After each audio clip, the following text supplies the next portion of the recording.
du nombre de dents et tout ça, mais il rend ça très intéressant. Il fait... Est-ce que pour vous, la simplification, c'est une contrainte? Parce que c'est vrai que c'est très simple, on le comprend rapidement. C'est une contrainte pour vous de simplifier les choses? Non, je dois vous dire, souvent j'ai eu des cours, les gens m'ont enseigné des choses, j'ai eu beaucoup de difficultés à comprendre. Puis quand j'ai compris, je me suis dit, ben, s'il me l'avait expliqué, et j'essaie de retrouver, de donner les explications que j'aurais aimé qu'on me donne la première fois. C'est un peu ça. C'est que je suis assez lent pour comprendre quelque chose, mais quand je l'ai compris, je peux refaire le trajet et dire, ben voilà comment j'ai compris. Et voilà pourquoi j'ai pas compris. Et voilà pourquoi j'ai pas compris, et donc je peux reformuler. Non, ça n'est pas du tout une contrainte, c'est au contraire, je trouve que c'est quelque chose de très agréable de pouvoir donner aux gens une chose qu'ils attendent, non pas leur montrer la science comme quelque chose d'extrêmement abstrait, mathématique. Il y a de ça, évidemment, mais il y a aussi la possibilité de donner des explications simples. Et justement, est-ce que de faire chemin arrière et de recomprendre, ça vous permet d'ouvrir d'autres portes?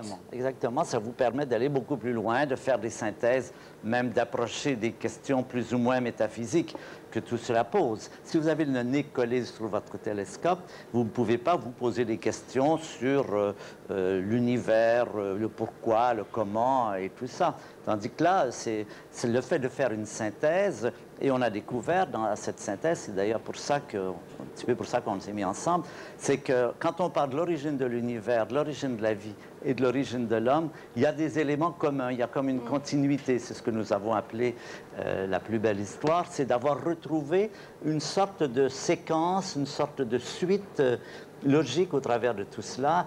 Et ça, on ne le trouverait pas si on avait l'œil toujours dans notre télescope ou dans notre microscope. Et avant d'écrire cette plus belle histoire avec donc vos collaborateurs, cette plus belle histoire du monde, vous étiez dans une autre histoire. La belle histoire, c'est celle de Claude Lelouch. On regarde. Oui, je crois que vous avez raison de dire qu'il faut être très prudent. A priori, je refuse toujours de faire des prédictions sur l'avenir. Et cela est basé sur un simple fait que dès qu'on entre dans les phénomènes humains, il est impossible de prévoir l'avenir. Pourquoi? Parce que le seul fait de faire des prédictions influence ce que nous allons faire. C'est pas du tout ce qui se passe en science. En science, vous pouvez prévoir qu'un électron va faire ça. Il ne le sait pas, lui. Il va faire ce qu'il a à faire. Mais le seul fait que l'on prenne conscience de cela va influencer ce futur. Et toute la question est de savoir, est-ce qu'il va l'influencer suffisamment pour renverser ce spectre de la destruction? Alors là, on entre dans la question de savoir si on est optimiste ou pessimiste. Moi, je suis volontairement optimiste. Voilà, c'était extrait du film de Claude Lelouch, La belle histoire, qui s'est sorti en 91, je crois. Oui, j'en suis même sûre. Est-ce que vous aimez les films de science-fiction et les livres de science-fiction? Non. Pas Vraiment, du tout. je ne me suis jamais pu m'intéresser ni aux films de science-fiction, ni aux livres. Je trouve que la réalité, que la physique est 100 fois plus excitante. Si j'ai le choix entre un livre de science-fiction et un livre de scientifique qui va m'apprendre des choses nouvelles et réelles et qui ont un rapport avec la réalité, bon, je n'hésite pas. J'ai beaucoup de collègues qui aiment la science-fiction. Bon, c'est une question de tempérament. Personnellement, ça ne me dit absolument rien. Moi, j'ai lu 2-3 livres qui mais comme je vous dis, j'aime beaucoup mieux lire un livre sur la vie comme celui de... On a parlé tout à l'heure de Joël de Ronet, sur celui de Coppens. Tout ça m'excite beaucoup plus. Vous n'êtes pas très fort sur les prédictions, vous, de toute façon. Ben, je crois que les prédictions, c'est toujours dangereux. Bon, on va passer à d'autres prédictions, mais voici Ariane, qui n'est pas du tout voyante. Non, non, non, non. Ce sont des prédictions de comptoir, moi, je vous propose. Je sais que vous n'aimez pas faire de prédictions dans l'avenir, donc d'autres l'ont fait pour vous. Ils sont tous accoudés à un comptoir, certains même à un clavier d'Internet, puisqu'on est allé tourner également dans des cybercafés. Et on leur a posé la question, quelle réflexion avez-vous sur l'avenir du monde, sur l'avenir de l'homme à long terme, et puis dans 100 ans, donc à plus court terme, on regarde. Dans 100 ans, tu as une table qui est au plafond, tu appuies, tu as une espèce de petite catapulte qui t'envoie la pilule dans la bouche, ce qui est un peu triste. Quand tu vois les mecs de la NASA qui bouffent des petites pastilles comme ça, donc à mon avis, tout ce qui est mâchoire, etc., les dents auront disparu. Mais c'est génial. Je sais pas, tu auras 4 pattes, 6 pattes, 8 pattes, tu te déplaceras plus vite, quoi. C'est ça le progrès, quoi. Je trouve ça super. Et je pense qu'on va se faire bouffer donc, par des petits insectes mutants ou pas, je sais pas trop. Je pense à des sociétés peut-être plus primitives, mais plus organisées et plus efficaces. Il faut avoir la forme de tout petits animaux, inoffensifs, genre la belette, mais pas forcément des fourmis, d'autres choses. En fait, je dis ça, c'est parce que je suis énervé, j'ai des pucerons dans mon jardin, et j'ai l'impression qu'on se fait envahir. Avec la pollution qui nous guette, je pense qu'il n'y aura plus beaucoup d'air pur et que je pense qu'on sera un petit peu sous terre, à grouiller comme des rats et qu'on n'aura plus beaucoup d'avenir en dehors de ça. Si le soleil s'éteint, qu'il n'y a plus d'étoiles, on a des lumières artificielles, on peut recréer des UVA, des UVB, donc peut-être que l'homme va continuer à vivre. Toutes les autres races ont disparu, je vois pas pourquoi la race humaine ne disparaîtrait pas. Je pense que même si les gens ne sont pas foncièrement bons, ils seront assez intelligents pour s'arrêter à la dernière limite. Je crois qu'il y a des extraterrestres, mais qui ne sont pas du tout intéressés par ce qui se passe ici et qui ne viendront jamais. D'un autre côté, ça doit quand même foutre les jetons, hein, d'être visionnaire et de voir réellement ce qui va se passer et que les gens s'en foutent complètement. Voilà, oui, ça doit flanquer les jetons, hein, d'être visionnaire. Alors moi justement, vous dites que nous sommes arrivés aux limites de notre planète et que s'il n'y a pas une mobilisation très rapidement, on aura du mal à continuer notre avenir planétaire. Est-ce que vous êtes comme la plupart des gens que nous avons rencontrés qui nous ont dit qu'ils avaient extrêmement foi en l'homme? Certainement, je ne dirais pas ça. J'ai beaucoup de foi en l'homme, bien sûr, mais je ne crois pas que simplement l'homme lui-même peut arriver à... Enfin, je crois qu'il faudra une réflexion importante et une mise en œuvre. Ce n'est pas simplement le fait que les hommes sont là. Les hommes pourraient s'autodétruire. En peu de mots, c'est ça. La destruction de l'humanité est tout à fait possible. Et même, elle est assez menaçante. Et s'il n'y a pas une réaction vive, et il y a heureusement une réaction de plus en plus vive, comme ça, c'est pour ça que je disais que je suis volontairement optimiste, mais on est accablé quand on voit l'étendue des dommages, quand on voit les vaches folles, par exemple. En voilà un exemple. C'est un exemple justement du manque de soins des êtres humains. Et d'abord, ils jouent à l'apprenti sorcier, ils font des clonings avec un nombre très grand d'animaux. Donc, quand une maladie en prend un, eh bien, ça passe aux autres. Mais aussi, ils font des économies. Là, ils font des économies, ça veut dire qu'ils n'ont pas fait chauffer suffisamment bien la nourriture et on arrive à des catastrophes parce que, encore une fois, les êtres humains se comportent comme des apprentis sorciers cupides. Ça ne va pas ensemble. Est-ce que vous savez qui est-ce qui a trouvé ce nom de vache folle? Parce qu'en fait, dès qu'on prononce vache folle, ça fait marrer et ça dédramatise la chose. Vous trouvez? Oui, oui. Quand on dit vache folle, on entend. Les gens, ça les fait rire, ils voient des petites vaches rigolotes, forcément, alors que c'est un drame. Ben oui, bien sûr que c'est un drame. Est-ce que vous croyez que l'intelligence de l'homme va changer, évoluer, être modifiée? Oh, elle évolue progressivement, lentement. Ce qui est dramatique, les êtres humains sont super intelligents, ils sont capables de faire des choses fantastiques, casser les atomes, aller survoler les planètes. Le cerveau humain est tout à fait génial. Le problème qu'on a aujourd'hui, ce n'est pas un problème d'intelligence, c'est un problème d'une volonté d'arrêter de détériorer la planète. Et c'est même l'intelligence humaine qui a créé la technique qui, justement, en ce moment, détériore la planète. Parce que l'effet de serre, la couche d'ozone, tout ça, ce sont des problèmes reliés avec l'industrie. Donc, au développement des sciences et des techniques. Vous voyez, les sciences, je reviens à ce que je vous disais tout à l'heure, les sciences et les techniques toutes seules ne peuvent pas sauver la planète. Il faut d'abord que des gens décident de la sauver. Et quand on dit décide, ça veut dire à l'échelle internationale. Parce que la pollution, ça n'est pas dans un pays. Le nuage de Tchernobyl, il ne s'est pas arrêté aux frontières. Oui, donc il faut vraiment une mobilisation internationale qui commence à se faire, bien que je lisais récemment un rapport sur Rio. Vous vous souvenez, Rio, la grande conférence où on allait enfin prendre conscience des problèmes, sauver l'humanité. Eh bien, 2 ans après, une commission a présenté un rapport à l'Assemblée nationale sur ce qui avait été promis et ce qui avait été fait. Ben, c'est triste, hein? La plupart des choses qui ont été promises, enfin, pas rien, mais presque rien n'a été fait. On a beaucoup parlé, les gens aiment beaucoup parler, et bon, on est des humanistes, tout ça. C'est le principe de la politique. Ben oui. Tandis que quand arrive le moment de donner de l'argent, de faire des conventions, ben, ça n'intéresse plus personne. C'est ça qui est inquiétant. Ce qui est inquiétant, c'est qu'on n'a pas l'impression qu'il y a véritablement une mobilisation au niveau des décideurs, au niveau des gens qui prennent les décisions, au niveau des gens qui versent l'argent. Ça, vraiment, moi, sur ce plan, je suis assez inquiet. Jackie, oui, il y a Jackie. Oui, on nous appelle pour vous demander si la fin de l'humanité ne serait pas orchestrée pour étouffer l'affaire Tibéri. Comment vous voyez, vous en revanche, comment vous voyez l'homme, du moins le monde, dans 100 ans? Parce qu'un siècle, finalement, c'est relativement Le grand court. problème, c'est ça.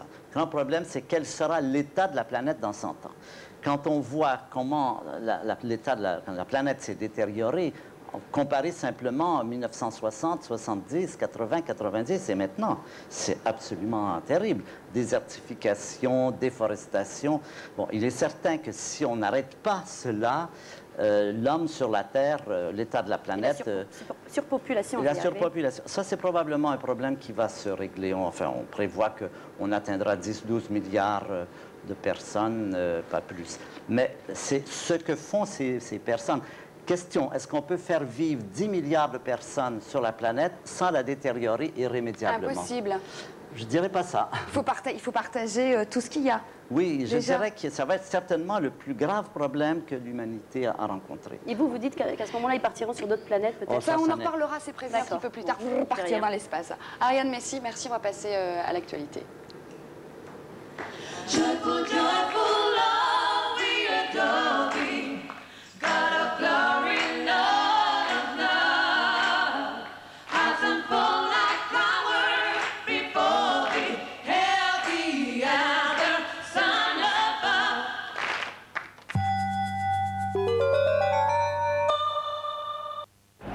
Ce jour, des hommes furent réunis pour livrer combat contre les puissances des ténèbres.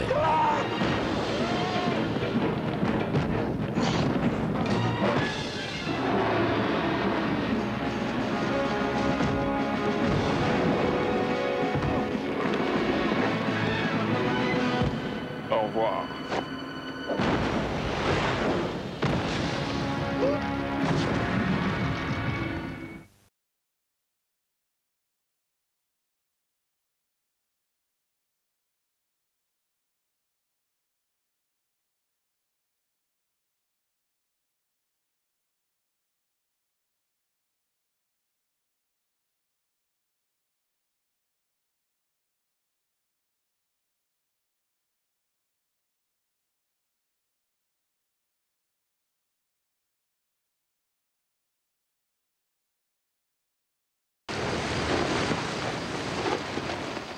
Moi, mordu? C'est vrai qu'à chaque saut, je dois donner tout ce que j'ai, aller au bout de moi-même. Mais niveau sensation, vraiment, il n'y a pas mieux. Soif de mordre. Prodigy. Firestarter, le nouveau Prodigy, c'est chez Maurice à 22h sur Skyrock. Ici Ron Cole, CIT News. Je vous préviens, ça n'a pas l'air joli. CIT News, que s'est-il passé? Un inconscient a jeté une canette vide de Colorado St. McCain sur la route. Par pitié, ne jetez plus vos canettes de Colorado n'importe où. Il y a assez de poubelles pour ça. Colorado de McCain, serez-vous capable de boire tout ça? C'est le week-end. Cet homme vient de perdre tout l'argent de ses vacances. Lui aussi, d'ailleurs. Celui-ci avait de l'argent liquide. Celui-là avait des traveler chèques American Express. Pendant que celui-ci semble avoir du mal à trouver de l'aide, celui-là a juste appelé American Express. Alors pourquoi voyager avec du liquide quand vos traveler chèques American Express perdus ou volés vous sont remplacés généralement en 24 heures, partout dans le monde, sur place? Traveler chèques American Express pour que vos vacances restent des vacances.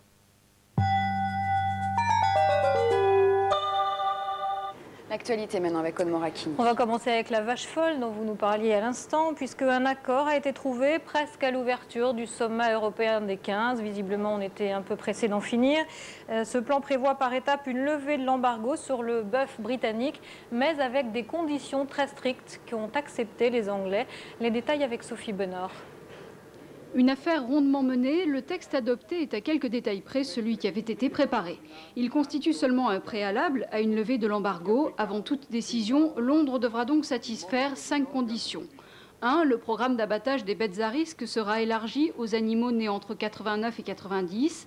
2. Comme c'est le cas dans la plupart des pays européens, tout le cheptel devra être marqué, histoire de mieux contrôler l'origine des vaches.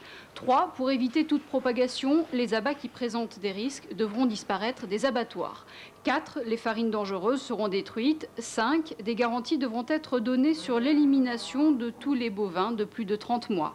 Après inspection, lorsque ces conditions auront été satisfaites, une levée progressive et par étapes de l'embargo sera envisagée sans qu'aucun calendrier n'ait été avancé. Beaucoup de prudence de la part des Européens, mais John Major est satisfait. I think everybody wanted to see whether a sensible, rational, common sense agreement could be reached. And I think that is precisely what we've managed to obtain today, and I'm very pleased about that. Une seule petite concession a été accordée à John Major. Si un pays non membre de la communauté veut importer pour lui seul du bœuf britannique avant toute levée de l'embargo, il devra en faire la demande auprès de la Commission européenne qui pourra éventuellement donner son feu vert. Ce qui n'est pas bon pour nous est bon pour les autres. De quoi? Ce qui n'est pas bon pour nous est bon pour les autres, c'est ça qu'elle vient de dire. Vous pensez que ça ira là-bas? Ailleurs, je veux dire? Je ne sais pas. Il prévoit un contrôle très strict, a priori. Très strict, et interdiction, en tout cas, pour un pays importateur de l'exporter à son tour vers un autre pays. Ah oui. Ce sont des prévisions. prévisions. Le contrôle sera effectif. Satisfaction, en tout cas, de Jacques Chirac. Je crois qu'on ne pouvait pas prendre plus de garanties pour le consommateur, a-t-il dit, et je ne vois pas ce que l'on pouvait faire de plus. Les 15 se sont également penchés sur la question des indemnisations aux éleveurs. Ils ont accordé la rallonge demandée par la France. Depuis la nuit dernière, les éleveurs français avaient multiplié les coups de force pour manifester contre la chute des cours. Bruce Toussaint. Le ras-le-bol des agriculteurs a été entendu dans toute la France aujourd'hui. De nombreuses manifestations ont été organisées, comme ici à Tulle, en Corrèze, où des incidents ont éclaté devant la préfecture. Les éleveurs de bovins défilaient pour réclamer des aides rapides et substantielles après la chute des cours du bœuf. Mais très vite, la manifestation a dégénéré en affrontement. Pas d'incident, mais beaucoup de monde également à Toulouse, entre 3 et 5 000 personnes selon les estimations. Ils étaient plusieurs centaines à Dijon, Clermont-Ferrand et Limoges. En Saône-et-Loire, une opération escargot a provoqué un embouteillage monstre sur l'autoroute A6 entre Mâcon et Châlons. Presque au même moment, les 15 décidaient à Florence d'accorder une nouvelle enveloppe aux agriculteurs en difficulté. Avec une rallonge de 200 millions d'écus, l'aide globale s'élève donc aujourd'hui à 850 millions, soit plus de 6 milliards de francs. Reste à savoir maintenant comment cette somme sera répartie et surtout dans quel délai. Et puis, bénéficiaire inattendu de la grogne des éleveurs, ces quelques vaches qui ont eu droit à leur péniche personnelle pour le parcours touristique le plus prestigieux entre Notre-Dame et la Tour Eiffel. Elles se sont même arrêtées devant l'Assemblée, mais aucun député n'a daigné venir les voir. Trajet payé par la FNSEA et le CNJA. La capitale qui est effectivement beaucoup plus polluée que les verts pâturages, et pour lutter contre cette pollution, les autorités annoncent des mesures pour cet été. À partir du 1er juillet, en cas de pic de pollution, il y aura limitation de la vitesse, interdiction des autocars au cœur historique de la ville et contrôle renforcé. Les détails avec Patricia Hervé. Une série de mesures pour éviter cela, l'asphyxie de Paris comme les 30 juin et 21 juillet de l'an dernier. L'été 95 avait été un mauvais cru pour la qualité de l'air, 29 jours d'alerte, mieux vaut prévenir que guérir. Le préfet de police et le maire de Paris mettront en vigueur dès le 1er juillet de nouvelles dispositions. Elles seront déclenchées dans un cadre préventif, la veille d'un jour à risque de forte pollution. La vitesse sera donc limitée sur les voies rapides. De 80, on passera à 60 km/h sur le périphérique et les voies sur berge. Les autocars n'auront plus le droit de circuler ni de stationner sur 2 sites tests, l'île Saint-Louis, l'île de la Cité. Il y aura également un renforcement des contrôles des gaz d'échappement des véhicules. Enfin, pour donner l'exemple, la ville de Paris, la préfecture de police et le commandement militaire d'Île-de-France laisseront au garage 10% de leurs véhicules administratifs les jours de pic de pollution.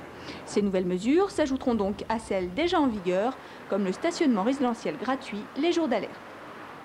Hubert Reeves, ça fait quand même des années que ça dure, cette pollution. Il n'y a vraiment pas grand-chose qui est fait. Je sais pas, il n'y a personne qui se bat réellement, qui essaie de changer les choses? Si, je crois que Mme Corinne Lepage est très courageuse, mais elle a beaucoup de monde contre elle. Je lisais l'autre jour le rapport quand elle a présenté son projet au Sénat. C'est incroyable, la plupart des mesures n'étaient pas acceptées pour cause de financement insuffisant. Imaginez un pompier qui dirait « moi, je ne peux pas éteindre le feu parce que financement insuffisant ». Il y a une espèce de démesure entre l'importance de ce qui se passe en ce moment et les mesures vraiment gadgets que l'on a présentées. Là aussi, il y a des efforts courageux. Encore une fois, Mme Lepage est très courageuse. Mais bon, une chose qui m'a absolument soufflé, c'est qu'au moment où on a voté tout cela, tous les députés du PS et du PC se sont abstenus. Ça, je trouve ça extraordinaire. Ou bien on a des bonnes raisons d'être contre, ou bien on est pour, mais s'abstenir devant quelque chose d'aussi critique, moi, ça me renverse. On préfère peut-être vendre des voitures, non? Oui, évidemment. Les camionneurs, les pétroliers, évidemment, ils étaient contre, mais ça, on s'y attendait. Un mot du SMIC, traditionnellement revalorisé au 1er juillet. La hausse ne dépassera pas le minimum obligatoire. Il devrait passer à un peu plus de 5 000 francs nets mensuels, soit une hausse d'à peine 0,4%. On termine avec un petit peu d'ambiance dans les rues de Paris. La fête de la musique, 15e édition, a démarré bien timidement dans l'après-midi à quelques carrefours. Ça commence vraiment vers 20 h, du grand rassemblement de la République aux petits groupes partout, au coin de rue. Et c'est comme ça dans toutes les villes. Ça va faire du bien. C'est pour ça que nous avons invité le chef d'orchestre du Ciel, Hubert Reeves. Merci, on va passer à la météo.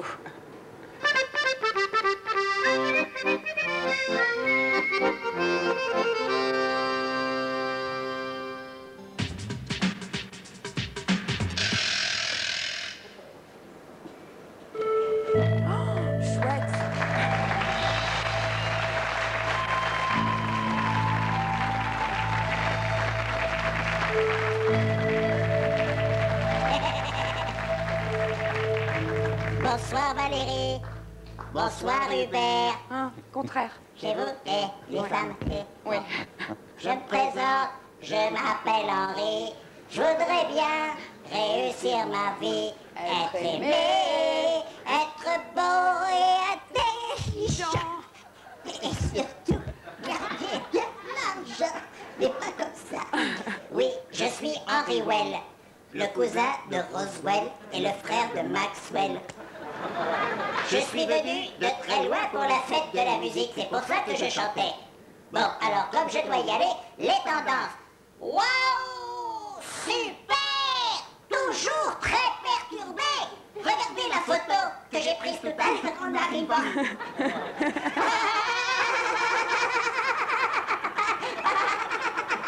Il y a une énorme dépression, c'est pas drôle. Super! Qui couvre une dépression, qui couvre votre morceau de planète. Avec ton télescope, Hubert, tu passes ton temps à nous mater, mais ça, tu l'avais pas prévu. Et le matin. Eh ben, c'est pas beau demain. Ouais! Un temps tout gris, avec des averses locales un peu partout. Vous n'êtes pas content de Non, ça? pas content. Parce que chez nous, c'est un temps magnifique. Alors, l'après-midi, oh, c'est pas beau ça? Regardez, sur l'est, des averses, et sur le centre, pas variable. Et le dimanche? Non, les températures d'abord. Ah bon, c'est vrai, ouais. Alors, comme il faut que j'informe mes amis, tout là-bas, 500 degrés. Sur Vénus, 6000 sur le Soleil, c'est un maximum. Et sur Mercure, moins 170 la nuit, et plus 350 l'après-midi. C'est exact, Hubert. Alors, dimanche, oh, méga top. Il fera le même temps, variable sur le nord-ouest. Partout ailleurs, nuageux, avec des averses locales. Ouais! Oh, sur la Méditerranée, il y a du soleil, ça me défrise. On se demande ce que ça vous défrise. Avant de repartir, Hubert, je tiens à te féliciter de t'intéresser à ce qui se passe chez nous. Alors, je te fais la bise. Oh, c'est bon. C'est bon. Que c'est mignon. Oh, mais la prochaine fois, il faudra te faire le maillot. Merci beaucoup, monsieur Well. Au revoir. On va passer à toute autre chose.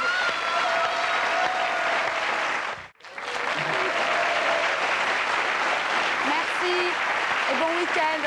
C'est Hubert Reeves qui est notre invité aujourd'hui pour le livre La plus belle histoire du monde aux éditions du Seuil. Ce livre a été coécrit avec Joël de Ronet, également Yves Coppens. Hubert Reeves, ce livre s'ouvre sur le fait qu'il y ait beaucoup d'affirmations de scientifiques qui aient été remis en cause tout au long des années. Est-ce que vous pensez que cela pourrait vous arriver dans 50, 100 ans? C'est tout à fait possible. Ouais. Bien sûr, la science progresse et elle est à un moment donné à un certain point. Il y a plein de choses à découvrir encore qui peuvent remettre en cause ce concept. Mais on n'est jamais sûr de ce qu'on a trouvé. Non, la science n'est absolument pas dans un domaine de vérité. Tout ce qu'elle peut dire, c'est aujourd'hui, en juin 96, avec ce que nous savons, voilà ce que nous pensons, voilà les théories que nous pouvons faire. Mais ceci est toujours dans un état de précarité, parce que demain, une nouvelle expérience peut très bien renverser tout cela. Et cette cette précarité fait en même temps la force de la science, parce que justement, elle peut s'adapter. Elle est souple, elle ne s'enferme pas dans des rigidités, elle peut changer, aller d'un point à l'autre. Évoluer. Jackie, oui, Jackie. Ah bon? Ouais. Oui, il me dit que, en fait, Valérie ne sait pas qu'elle est en train d'interviewer Philippe Gildas avec une fausse barbe. Qu'est-ce qu'ils sont drôles. Est-ce que vous pensez que la science ait contribué au désenchantement? On dit au désenchantement du monde, qu'il y ait beaucoup moins de magie? Je crois que oui. C'est-à-dire que, par exemple, si on regarde comment les gens vivaient, disons, au XVIIIe siècle, on avait l'impression que la science allait résoudre tous les problèmes de l'humanité. Le XVIIIe, le siècle des Lumières, le XIXe, sont des siècles où il y a de l'espoir. On se dit, la science va nous sortir de la misère, va nous rendre heureux. Le XXe siècle est le siècle où on apprend que ça n'est pas nécessairement le cas. Elle peut également nous rendre très malheureux. La science en elle-même n'est ni bonne ni mauvaise. Ce qui importe, c'est ce qu'on en fait. Et je reviens à cette phrase de tout à l'heure, est-ce que j'ai confiance en l'homme? Eh bien, l'homme, il fera ce qu'il veut ou ce qu'il décidera de les moyens techniques qu'il a, et il ne va pas nécessairement faire quelque chose de bien. Il peut très bien, au contraire, faire quelque chose de très mauvais. C'est pour ça qu'il faut être vigilant. Ça me paraît dangereux de dire, beaucoup de gens disent, « Ah, nous avons confiance en l'homme, l'homme va toujours résoudre tous ses problèmes. Il a toujours résolu ses problèmes. » C'est pas vrai. L'histoire de l'humanité n'est pas une très belle histoire. Si vous regardez la guerre de 14, la guerre de 39, la Bosnie aujourd'hui, je pense qu'on est plutôt assez lamentable dans notre façon de résoudre nos problèmes. Ça se rapproche. Non, moi, je ne trouve pas que les êtres humains soient, sur le plan moral, des gens... et je ne crois pas même qu'il y a une évolution. Est-ce qu'on est plus... Est-ce qu'on se comporte mieux que les Romains ou que l'homme de Néandertal? Moi, j'aimerais bien en avoir la démonstration. Jackie. Autant on a fait des progrès sur le plan scientifique, autant sur le plan humain, autant sur le plan moral. L'homme sera toujours barbare. Oui. Non, je ne sais pas. Bon. J'espère que non. Jackie, oui. Oui, c'est facile. Moi aussi, je peux vous parler de la science. Autre chose qui fait peur, la nature, parce qu'il y a forcément une fatalité. Et la mort du soleil peut être considérée comme une fatalité. Regardons. L'étoile, vibrante et tremblante, résiste furieusement aux forces qu'exerce sur elle sa propre masse gravitationnelle. Cette lutte titanesque a commencé au moment de sa formation, il y a 4,5 milliards d'années.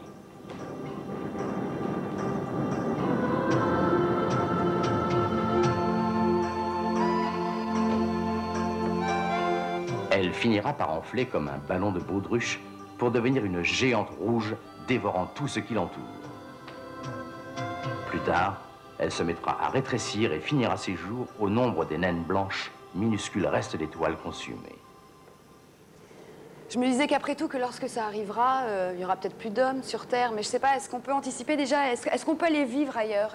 Oui, certainement. On pourrait imaginer qu'à cette période, on soit en mesure de voyager vers d'autres étoiles, parce que le Soleil meurt, mais il y en a encore une centaine de milliards dans notre galaxie. Et vers d'autres galaxies, on pourrait aller vivre? Oui, bon, encore une fois, prévoir l'avenir, c'est difficile. A priori, je dirais, personne ne peut affirmer que non. Puisque les êtres humains sont nés quelque part en Afrique, ils ont d'abord fait une migration sur toute la planète. Aujourd'hui, on va sur la Lune. Je crois que vraisemblablement, on ira beaucoup plus loin dans les siècles à venir. Jusqu'où, je n'en sais rien, mais je ne vois pas de raison théorique qui nous empêche d'aller plus loin. Vous avez travaillé à la NASA, vous, de 1960 à 1964, c'est ça? Est-ce que déjà la NASA a travaillé sur des projets de transport en commun pour emmener tout le monde? Non, on essayait surtout d'aller sur la Lune. C'était déjà... Plus vite que les Russes? Oui, exactement. Ah, ouais, c'était ça, la grande préoccupation, c'était de mettre un homme sur la Lune avant les Russes. Mais comment est-ce qu'on va faire alors pour aller sur la Lune? Je sais pas, personne va nous prêter une fusée. La NASA, si je les appelle, ils ne me prêtent pas une fusée. Pour aller sur la Lune? Oui, ou pour aller vivre ailleurs. Qui est-ce qui travaille concrètement? Rappelez-vous de l'Arche de Noé. Qu'est-ce que c'est l'Arche de Noé? Un jour, on apprend qu'il va y avoir beaucoup de pluie et que donc les gens bâtissent une arche et s'installent sur cette arche. Eh bien, on peut imaginer que quand le Soleil commencera à agoniser, ce qui se passe dans 4 milliards d'années à peu près, cela va mobiliser les gens. On va se dire, on ne peut pas rester là trop longtemps parce que ça va chauffer. Et on peut imaginer qu'à ce moment-là, il y a des projets internationaux d'envoyer des gens autour d'autres étoiles. C'est tout à fait imaginable. Ça ressemble à de la science-fiction, mais c'est mieux que de la science-fiction. Parce que c'est possible. Vous croyez qu'il y a de la vie là où il y a des gens qui vivent ailleurs? Là aussi, on n'a pas de certitude, mais on a des arguments qui laissent penser que oui. Ce sont des arguments qui ne sont pas excellents d'ailleurs, parce que j'ai des collègues qui ne pensent pas que ce soit le cas. C'est plutôt une question d'opinion. Ça peut alimenter les longues soirées d'hiver. Vous pouvez avoir des débats. J'ai lu dans Mon Quotidien, et qui est un magazine qui est destiné aux enfants, qu'ils avaient trouvé des molécules de vinaigre dans l'espace et que la molécule de vinaigre est en fait des molécules de vie. Bon, c'est vrai qu'on a trouvé des molécules organiques assez importantes 10-15 atomes, pas plus. Donc c'est vraiment les toutes premières étapes de la vie. Ça n'est pas vivant, une molécule de vinaigre ou autre chose, mais c'est une étape qui est une sorte de départ. Donc ce que ça signifie, c'est que la matière s'organise le plus qu'elle peut. Dans l'espace, elle peut aller jusqu'à fabriquer des molécules. Elle ne peut pas aller plus loin dans l'espace. Vous ne pouvez pas imaginer de former des êtres vivants parce que les rayonnements sont tels qu'ils seraient stérilisés en un rien de temps. Les UV dont on parlait tout à l'heure seraient totalement stérilisants. Je ne crois pas que la vie puisse naître et se développer au-delà des toutes premières étapes qui consistent à associer quelques petits atomes pour faire des molécules. Vous ne regrettez pas de ne pas avoir profité de la NASA pour avoir fait un beau voyage? Là, il y a un Canadien, un Français qui sont partis avec Vous avez vu ce qui vient de... Ah non, c'est pas la NASA, là, je pense à Ariane. Ouais. Mais, non, moi j'aurais bien aimé aller. J'aurais bien aimé si on me proposait d'aller sur la Lune ou autour de la Terre, j'irais tout de suite. Volontiers. Ah, mais absolument. Et PPD, il irait bien sur la Lune? Oui, moi je prends l'avenir. Je suis sûr que tôt ou tard, la science fera repousser du poil sur mon front. Ça. Bon, allez, PPD et les guignols après la pub.